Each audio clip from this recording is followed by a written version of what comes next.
మాకు చోటు లేదని చెప్పని ఈరోజు మాట్లాడుతున్న మాటలను ఒకసారి ఈరోజు కాంగ్రెస్ పార్టీ పక్షాన్ని తీవ్రంగా తప్పుపడుతూ ఒకటడుగుతున్న వినోదరావు గారు సూటిగా ప్రతిమ మల్టీప్లెక్స్ లో గతంలో టాకీస్ లందుండి మీ ప్రతిమ టాకీస్ సెల్లార్ లో అట్టపెట్టెల్లో దొరికిన 6,66,00,000 మాయి కావాలని ప్రమాణం చేయగలుగుతారా మీరు అడుగుతున్నా మా డబ్బు కాదు, మా ఉమ్మడి డబ్బు కాదు.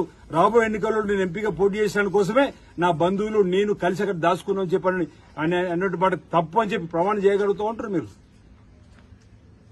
ఎన్నికల్లో డబ్బుతో గెలవాలని చెప్పినటువంటి మీకు ప్రజలు తగిన రీతిలో 100 రోజుల కింద బుద్ధి చెప్పారు. రాబో రోజులు కూడా తగిన రీతిలో మీకు బుద్ధి చెప్తారు. డబ్బును కాళేశ్వరాన్ని కామధేనుగా చేసుకుని విచ్చలవిడిగా డబ్బులు సంపాదించుకుంది అవినీతి అక్రమాల ద్వారా నాణ్యత కట్టడాలు కట్టని చెప్పని ప్రజలకు పోయింది. కాబట్టి ఈ లోక్సభ ఎన్నికల్లో ఈ 17 సీట్లలో ఒక్క సీటు కూడా మీకు రాదు. అసలు మీరు థర్డ్ ప్లేస్ కి వెళ్లిపోయారు. అందుకే ప్రెస్టేషన్ లో మతి భ్రమించి ఇంకా పొగురు మాటలు మాట్లాడుతున్నారు తప్ప ఇది మీ మాటలు ఎవరు కూడా వినటట్లేదు. మీ వ్యాఖ్యలను ఖండిస్తున్నాం. ఈ శుద్ధ పూస మాటలు మానుకోవాల్సిందిగా వినోద్ కుమార్ కు చెప్తా ఉన్నాం.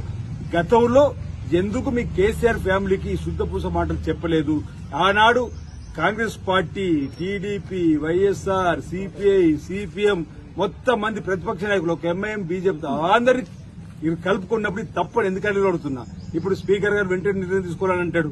2014లో స్పీకర్ గా ఉన్న మధుసూదనాచారి గారికి ఎందుకు చర్యలు తీసుకోమని చెప్పలేరు 23 మంది ఎమ్మెల్యేల మీద. 2018లో స్పీకర్ గా ఉన్న పోచారి శ్రీనివాసరెడ్డి పైన ఎందుకు ఒత్తిడి చేయలేరు వెంటనే వాళ్ళపై చర్య తీసుకోమని? అంటే మీకొక రూలు మాకొక రూలా? రాజకీయ వ్యూహాలు ప్రతి వ్యూహాలు తెలుసు. సందర్భాన్ని బట్టి మా నాయకుడు 100 రోజుల పరిపాలన అయిపోయిన తర్వాత పీస్ అధ్యక్షుడు హోదాలో గాంధీ భవన్ లో ఒక గేటు తెరిచినంటేనే ఇంత బెంబెలెత్తిపడుతుంది. మొత్తం గేటు తెరిస్తే మీ టీఆర్ఎస్ పార్టీ ఖాళీ. ఈరోజు నేను ఒక్కటి చెప్పదలుచుకున్నా. మీ తెలంగాణ పేరుతో అధికారంలోకి వచ్చిన మీరు తెలంగాణ పదాన్ని తీసుకుని భారతీయ రాష్ట్ర సమితిగా పేరు మార్చుకున్న రోజే మీకు తెలంగాణ ప్రజలతో పేగుబంధం తెగిపోయింది. అందుకే మొన్నటి ఎన్నికల్లో మీకు ఓటమి.